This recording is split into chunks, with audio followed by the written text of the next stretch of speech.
नमस्कार, स्वागत का समीकरण आप देख रहे हैं। मैं हूं अवधेश। उत्तर प्रदेश की हर बड़ी और अहम खबर आपको बताएंगे। नमस्कार, मैं हूं आपके साथ गुंजन। बुलेटिन की शुरुआत करते हैं और पहली खबर आपको बता दें, कानपुर में आज बवाल हुआ। कानपुर बवाल मामले में पुलिस की बड़ी कार्रवाई। पुलिस ने 18 उपद्रवियों को हिरासत में लिया है। हिंसा में 7 लोगों के घायल होने की खबर है। कानपुर हिंसा पर मुख्यमंत्री योगी आदित्यनाथ ने भी सख्ती दिखाई है। मुख्यमंत्री का कहना है कि किसी भी दोषी को बख्शा नहीं जाएगा। तो कानपुर हिंसा मामले पर योगी आदित्यनाथ ने संज्ञान लिया है। उन्होंने निर्देश दिए हैं कि सख्ती से पेश आया जाए, किसी को बख्शा नहीं जाएगा। 2 पक्षों में बवाल हुआ और जिस तरीके की तस्वीरें एबीपी गंगा ने दिखाई, हैरान करने वाली तस्वीरें थी कि किस तरीके से कानपुर में उपद्रवियों ने इंतहा पार कर दी। 4 तस्वीरें भी आपके सामने।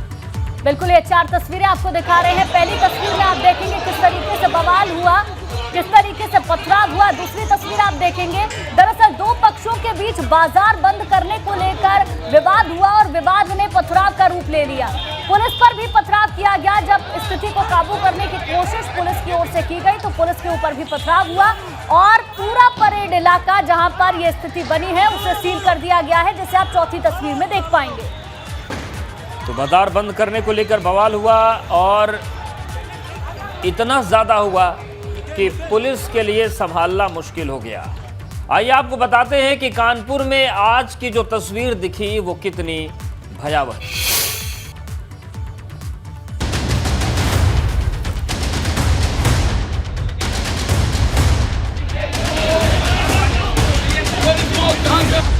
जबरदस्त बवाल की ये तस्वीरें कानपुर की यतीम खाना चौराहे की, 15-16 साल के लड़के हैं, किस तरह से पत्थर चला रहे हैं। देखिए 15-16 साल के, जहां जुमे की नमाज के बाद बाजार बंद करवाने को लेकर 2 पक्षों के बीच झड़प हो गई।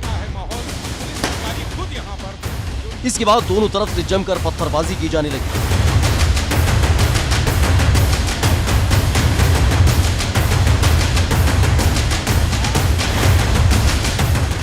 देखिए, कुछ देर पहले की तस्वीर आपके सामने है। हर तरफ सिर्फ और सिर्फ पत्थर फेंके गए। कई बवाली चेहरे ढककर पत्थरबाजी करते नजर आए।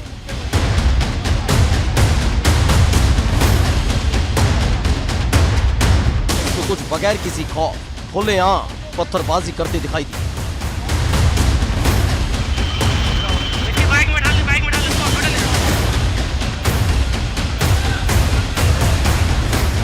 पथराव के चलते कई लोग बुरी तरह घायल भी हो गए।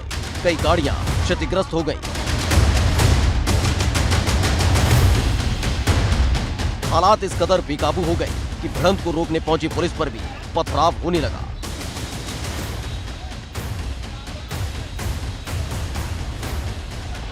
लिहाजा उपद्रवियों को काबू में करने के लिए भारी पुलिस बल सक्रिय हो गया। ऐसे तनाव भरे हालात के बीच जहां सैकड़ों पत्थरबाज पत्थर बरसा रहे हैं, वहां आपका अपना channel ABP Ganga ground zero पर पहुंचा और मौके की सटीक जानकारी आप तक पहुंचाई। ये कानपुर का बेकनगंज का इलाका है। नई सड़क इसको कहते हैं, सबसे संवेदनशील स्थान माना जाता है। यहाँ पर दोनों पक्षों के लोग मौजूद हैं और नारेबाजी हो रही है। एक जो उत्तेजक माहौल है, चूंकि भाजपा नेता ने एक विवादित बयान दिया था जिसको लेकर आज यहाँ पर प्रदर्शन होना था।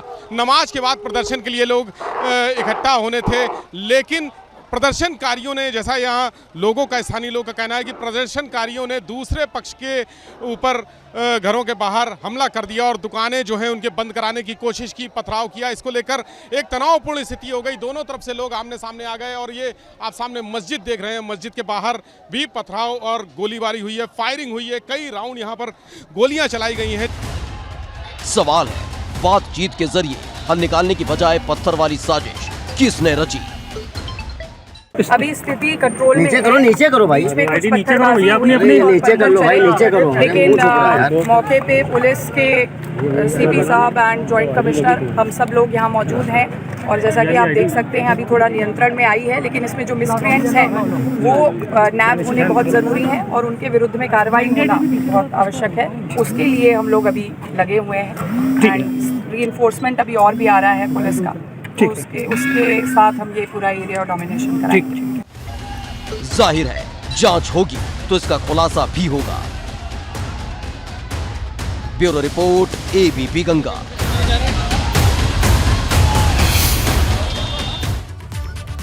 और चलिए इसी पर ज्यादा जानकारी ले लेते हैं। विवेक हमारे संवाददाता एक एक अपडेट लगातार हमें बताते रहे हैं और इस वक्त भी वो मौजूद हैं, उनसे पूरी जानकारी लेंगे। विवेक, जब तक हमने अपने दर्शकों को तस्वीरें दिखाई, स्थिति बहुत ज्यादा सामान्य वहां पर थी नहीं, धीरे धीरे जरूर ऐसा लग रहा था कि अब हालात सामान्य हो जाएंगे। फिलहाल क्या स्थिति?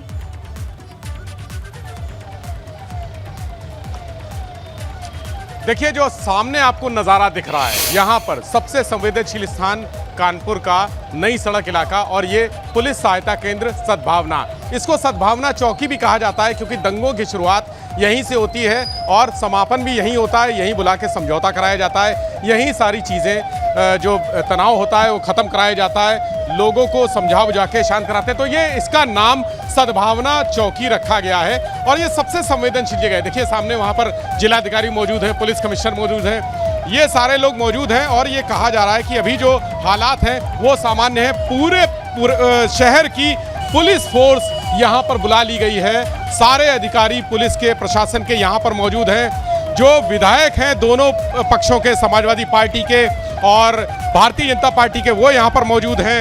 ये घायल पुलिसकर्मी हैं, देखिए हाथ में चोट लगी हुई है, खून बहा है, पत्थर लगा हुआ था। यहाँ पर जो कहा जा रहा है कि हालात सामान्य हैं, लेकिन वास्तव में स्थितियां ठीक नहीं है। हालात बिल्कुल, और विवेक हालात तो सामान्य यहाँ पे दिख रहे हैं। जो बात आप कह रहे हैं वही सवाल मेरे मन में भी था कि सड़क पर तो हालात सामान्य हैं ही। जब आपने यहाँ से रिपोर्टिंग शुरू की थी तो सब कुछ सामान्य ही था, लेकिन गली के भीतर जब घुसे तब पता चला कि वहाँ पर ये समझना मुश्किल हो जाए कि आम लोग हैं या आतंकवादी हैं। ऊपर से कि वहाँ से जैसे हालात हैं वैसे ही छोड़कर चला जाया जाए, उसको जो जिस तरह के लोग हैं, जो मुस्लिम समुदाय के जो शहर काजी हैं और तमाम अन्य नेता हैं, मुअज़्ज़िज़ लोग हैं, उनको बुला के उनको जिम्मेदारी दी गई कि आप वहाँ पर हालात नियंत्रित करें। और पुलिस को देखकर लोग भड़क रहे थे, इसलिए पुलिस वहाँ से हट गई है। लेकिन जो परेड चौराहा है, सद्भावना चौकी है, वहाँ पर अभी भी पूरा पुलिस प्रशासन का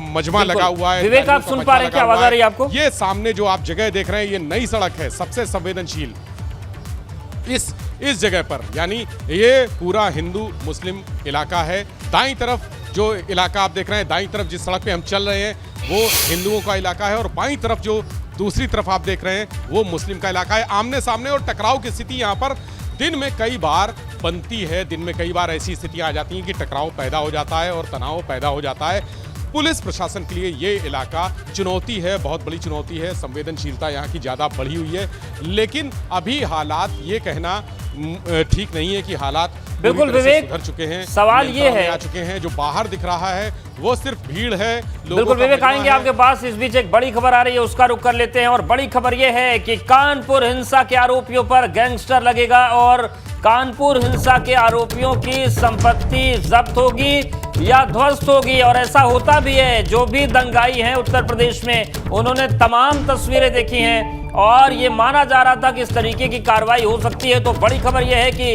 कानपुर हिंसा आरोपियों पर गैंगस्टर लगेगा और कानपुर हिंसा के आरोपियों की संपत्ति जब्त या ध्वस्त होगी। विवेक हमारे साथ बने। विवेक, ये जो कार्रवाई है योगी आदित्यनाथ का स्टाइल है, या तो बुलडोजर चलेगा या तो जब्त हो जाएगी। और इस कार्रवाई के साथ ही सवाल मेरा ये है कि जहां पर आप है वहां पर स्थिति तो तब भी सामान्य लग रही थी जब शुरुआत हुई थी, लेकिन जब आप गलियों में पहुंचे तो ये समझना मुश्किल हो गया कि आप कानपुर की गलियों में घूम रहे हैं या उस कश्मीर की जहां पर पत्थरबाजी ऐसी होती थी कि पूरी दुनिया देखती थी।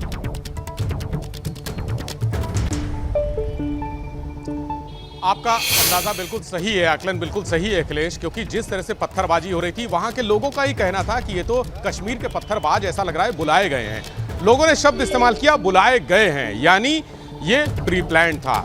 सफर एक ऐसा नाम है जो MM फैंस एसोसिएशन क्लब चलाता है और इसी मस्जिद में, जो सामने मस्जिद आप देख रहे हैं, उसी मस्जिद में नमाज होनी थी आज जुमे की। और जफर ने यह आह्वान किया था कि यहाँ पर बाहर निकलकर उस बयान का विरोध करेंगे जो एक भाजपा नेता ने विवादित बयान दिया था, उसके विरोध में दुकानें बंद कराएंगे। तो जफर सबसे बड़ी जड़ इस पूरे मामले की जफर है। जफर की तलाश की जा रही है। 18 लोगों को गिरफ्तार जरूर किया है पुलिस ने, लेकिन उनकी भूमिका अभी तय नहीं है, क्योंकि भीड़ में बहुत सारे ऐसे लोग होते हैं जिनको पकड़ा जाता है, हिरासत में लिया जाता है, पूछताछ की जाती है और बाद में छोड़ दिया जाता है क्योंकि पुष्टि नहीं हो पाती। लेकिन अभी पुलिस चूंकि शुरुआती जांच है, शुरुआती चीज़ें अभी जो सामने आई हैं उसके मुताबिक पकड़े गए हैं लोग, उनसे पूछताछ की जा रही है।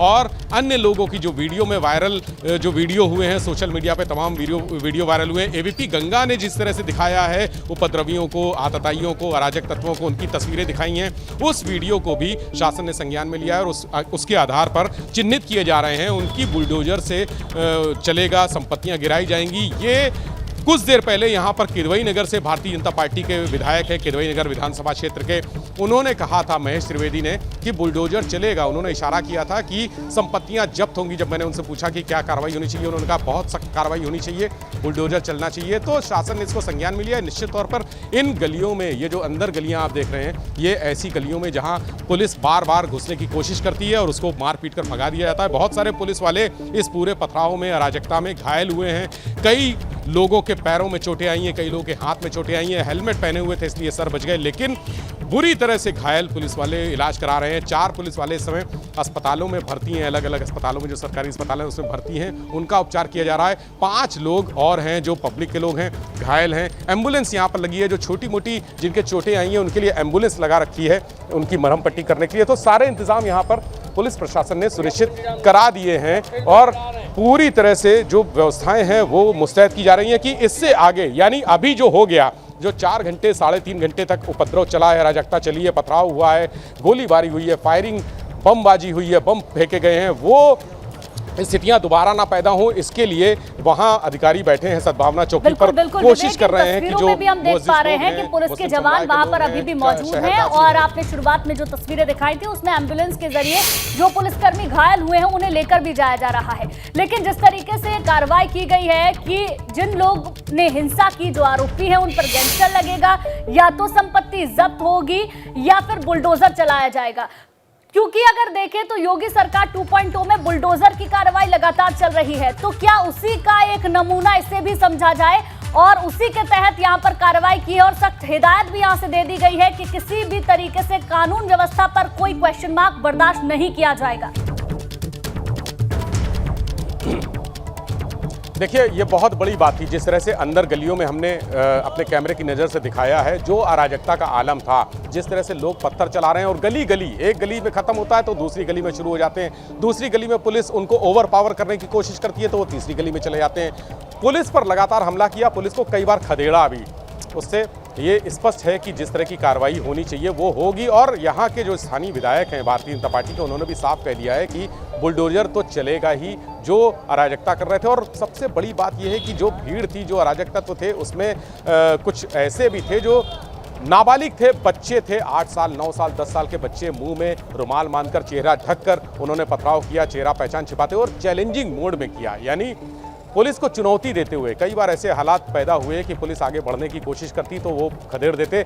एक स्थिति ये भी आ गई कि पुलिस के पास स्मोक बम भी खत्म हो गए और जो आगे बढ़ने का एक तरीका था वो भी, उनके पास कोई चारा नहीं था। फायरिंग कर नहीं सकते चूंकि ऊपर से आदेश नहीं था, लेकिन जिस तरह से हमने मौके पर पहुंच के जिस संख्या में पुलिस बल वहां मौजूद था, स्थिति को नियंत्रण करने का प्रयास किया और घटना के तुरंत बाद ही वहां पुलिस आयुक्त तथा अन्य वरिष्ठ अधिकारी मौके पे पहुंचकर आवश्यक बल प्रयोग करके स्थिति को नियंत्रण में किया। इस घटना को शासन ने बहुत गंभीरता से लिया है तथा इसके लिए अतिरिक्त पुलिस बल को वहां भेजा गया है, जिसमें कि आज टोटल 12 कंपनी, 1 प्लाटून पीएससी को वहां रवाना किया गया है। इसके अतिरिक्त कुछ अधिकारीगण भी भेजे जा रहे हैं। वहां जिस भी व्यक्तियों ने वहां उपद्रव किया है उसकी पहचान की जा रही है। अब तक 18 लोग गिरफ्तार किए जा चुके हैं तथा हमें पर्याप्त मात्रा में वीडियो फुटेजेस मिल गए हैं, जिसके आधार पे हम आगे की कार्रवाई करेंगे। उपद्रवियों के साथ साथ जो षड्यंत्रकारी हैं उनके विरुद्ध गैंगस्टर की कार्रवाई की जाएगी तथा उनके संपत्ति को भी जब्त या ध्वस्त कराया जाएगा। इसके अतिरिक्त वहाँ वहाँ के सभी अमन पसंद लोगों से ये अपील है कि शांति व्यवस्था बनाए रखने में प्रशासन का सहयोग करें तथा हमारा उपद्रवियों को पहचानने में हमारी मदद करें। इसके अतिरिक्त वहाँ के अधिकारियों को ये निर्देश दिए गए हैं कि राउंड द क्लॉक पुलिस और प्रशासन की ड्यूटी लगे तथा हर हालत में शांति व्यवस्था बरकरार रहे। उत्तर प्रदेश शासन तथा उत्तर प्रदेश पुलिस किसी भी स्थिति में शांति व्यवस्था को भंग नहीं होने देगी। Law and order Prashant Kumar को आपने सुना और सीधा स्पष्ट संदेश आ गया है कि या तो संपत्ति जब्त होगी और या तो संपत्ति ध्वस्त होगी। विवेक हमारे साथ बने हैं। विवेक, जिस तरीके की तस्वीर बनी हुई है, आप जहां खड़े वहां पर तो शांति दिख रही है, पर उन गलियों में तो वो तमाम लोग अपने घरों में छिपे ही हुए होंगे जो 500-600 की संख्या में पत्थर चला रहे थे। ऐसे लोगों को पकड़ना, चिन्हित करना और उसके बाद इनकी संपत्ति को ध्वस्त या जब्त करना, यह भी चुनौती से कम नहीं है। अवधेश, 500-600 लोग नहीं थे, 5-6 हज़ार थे या उससे भी ज़्यादा होंगे, क्योंकि जो भीड़ हमने देखी, जो गलियां देखी, उसमें दूर तक सिर्फ सिर ही सिर नज़र आ रहे थे। सकरी गलियों में लंबा 200 मीटर की गली है तो 200 मीटर की गली में भीड़ ही भीड़ थी। इस तरह की भीड़ अमूमन उसी समय देखने को मिलती है जब कोई पूर्व नियोजित घटना को अंजाम देने के लिए एक मजमा जुटाया जाता है। और बेकनगंज की गलियों में, जो बेकनगंज की गलियां हैं, उन गलियों में मैंने पहले भी देखा इस तरह की भीड़ जुटते हुए, इस तरह के लोगों को जुटते हुए। कई बार जब दंगे हुए, और इसी इलाके से शुरू होते हैं, नई सड़क बदनाम है दंगों के लिए, इन्हीं सड़कों से, इसी नई सड़क से शुरू होता है दंगा, इसी बेकनगंज की गलियों से शुरू होता है, चमनगंज की गलियों से शुरू होता है। और अब इतनी बुरी स्थिति आ गई है कि बॉलीवुड में इसके ऊपर फिल्में भी बनने लगी हैं। बदनाम इतना कानपुर हो चुका है अराजकता के लिए, दंगों के लिए, कि वहाँ पर 500-600 नहीं, 5,000, 6,000, 7,000 लोग अलग अलग गलियों की अगर हम गिनती करें तो कम से कम हर गली में मुझे 2-4 हज़ार आदमी दिखाई दिए, लड़के दिखाई दिए, युवा दिखाई दिए जो पत्थर चला रहे थे, जो ज़्यादातर 16, 17, 15, 16 साल के बच्चे थे, 18 साल के बच्चे थे। कुछ बच्चे ऐसे भी थे जो 6-7 बिल्कुल। एक सवाल विवेक मेरे मन में और भी आ रहा है, चूंकि आप इन तमाम दंगों को आपने कवर किया है, ये बच्चों को सामने लाना कहीं ये अबू जमाल और बस्तर वाली स्ट्रेटजी तो नहीं है? जो नक्सली होते हैं उन्हें फोर्स से बचना होता है, डैमेज करना होता है, तो बच्चों को और महिलाओं को आगे करके लड़ते हैं। ये वाली स्ट्रेटजी ये कानपुर में तो नहीं अपना ली गई?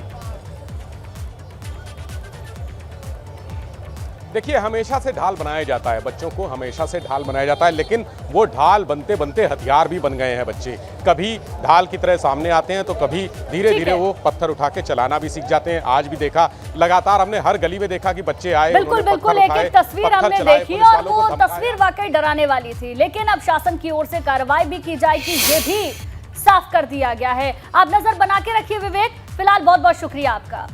बिल्कुल। तो कानपुर बवाल के बाद प्रदेश के अन्य जगहों पर भी पुलिस अलर्ट मोड में है। उन्नाव में पुलिस ने पैदल गश्त करके चेकिंग अभियान चलाया। एसपी दिनेश त्रिपाठी खुद सड़क पर उतरे और सुरक्षा के इंतजाम को देखा। वहीं लखनऊ में भी हजरतगंज में भारी संख्या में पुलिस बल सड़कों पर उतरा। पार्क रोड, विधानसभा, मुख्यमंत्री आवास, तमाम महत्वपूर्ण जगहों पर गश्त किए गए।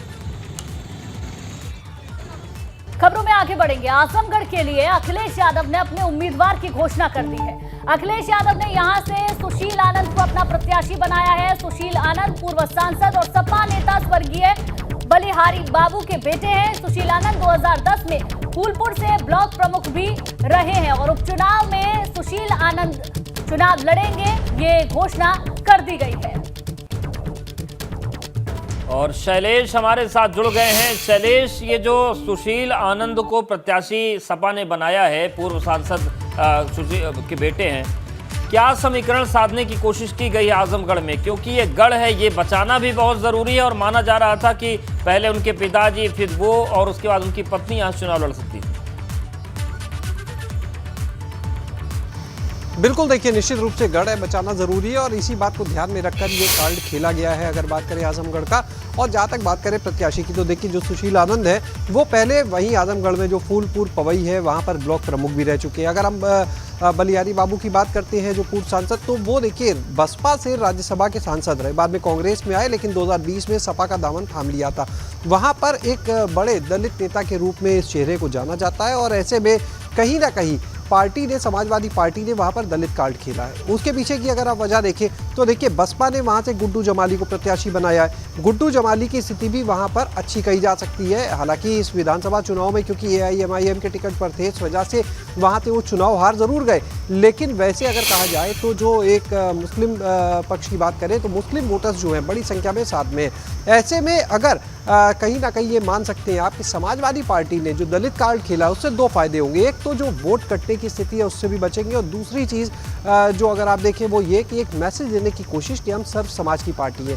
जो एक MY फैक्टर की हमेशा बात होती है सिर्फ वहाँ तक सीमित नहीं है, तो कहीं ना कहीं जो दलित वोट है उनको अपनी तरफ करने की एक कोशिश, क्योंकि बसपा ने मुस्लिम कैंडिडेट देखिए उतारा है और बसपा को कहा जाता है दलितों की पार्टी जो दलितों के लिए बात करती है, आवाज़ उठाती है। लेकिन सपा ने इसके उलट किया, उसने ना M फैक्टर को चला ना Y फैक्टर को चला, वहाँ पर बल्कि दलित को वहाँ से टिकट समाजवादी देकर पार्टी यहाँ पर नजर आ रही है। दलित चेहरे को अपना प्रत्याशी बनाया है, जबकि लगातार कयास ये लगाए जा रहे थे पहले राज्यसभा डिंपल यादव जा सकती है, ना राज्यसभा वो गई, और उसके बाद उपचुनाव में उनका नाम आने की भी बात थी, लेकिन उपचुनाव में भी उनका नाम सामने नहीं आया। सुशील आनंद को समाजवादी पार्टी ने प्रत्याशी चुना है। शुक्रिया आपका जानकारी के लिए।